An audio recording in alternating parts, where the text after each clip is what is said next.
John 1, 1-14. In the beginning was the Word, and the Word was with God, and the Word was God. He was with God in the beginning. All things were created through him, and apart from him, not one thing created that has been created.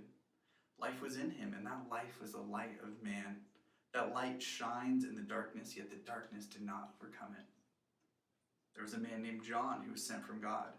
He came as a witness to testify about the light so that all might believe through him. He was not the light, but he came to testify about the light. The true light who gives light to everyone was coming into the world. He was in the world, and the world was created through him, yet the world did not recognize him. He came to his own, and his own people did not receive him. But to all who did receive him, he gave them the right to be children of God, to those who believe in his name, who were born not of blood, or of the will of the flesh, or of the will of man, but of God. The Word became flesh and took up residence among us. One of the hardest things for me when I'm talking with someone is to not rush ahead, to try to fill in their point, to let them speak for themselves. I want to jump to the point. Sometimes I think I bring this attitude to Scripture. I think John in John 1 really wants us to not rush ahead.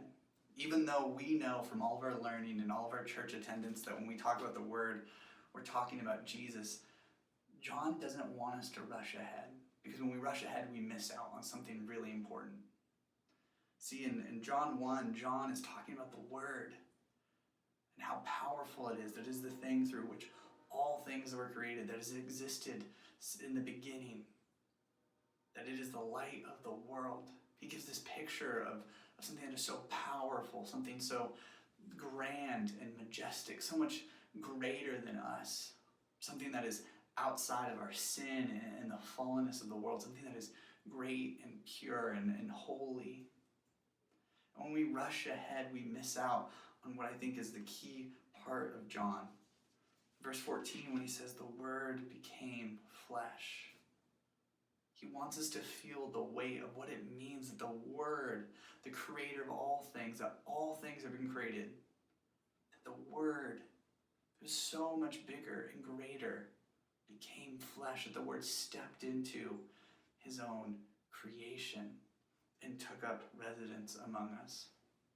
During this time of quarantine, I have felt alone and scared and nervous, and yet this verse speaks to me. It tells me that the God who walks with us, the God that became flesh, Jesus is a God who's in control, that he's powerful and mighty.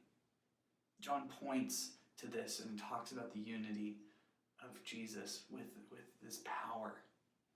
It has been a help to me and an encouragement. So I hope it's an encouragement to you, that the one who walks alongside us, the one that is with us, that Jesus is not just a man, but that he is God himself, God in the flesh, and that he has taken residence among us. And I hope that is an encouragement to you during this time, South Shores.